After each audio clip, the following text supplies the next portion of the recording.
আমার পরিচয় না দিলে তো আপনারা চিনবেন না আমার পিসিমা সম্পর্কে। তা আমার জীবনে যে দুটি মানুষের অবদান ছিল সবচেয়ে বেশি, সে হচ্ছে পিসিমা আর হচ্ছে আমার বড় মা।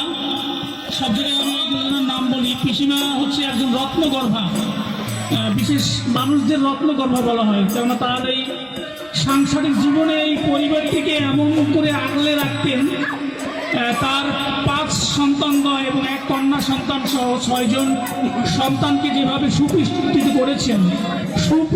করেছেন এই সমাজে, সেই সময় থেকে 1963 সনে জন্মগ্রহণ, 54-তে, কিন্তু 63 সনে হচ্ছে রামশীল নিবাসী স্বর্গীয় লক্ষ্মীকান্ত হালদার মহাশয়ের সান্নিধ্যে তিনি বিবাহিত জীবন শুরু করেন।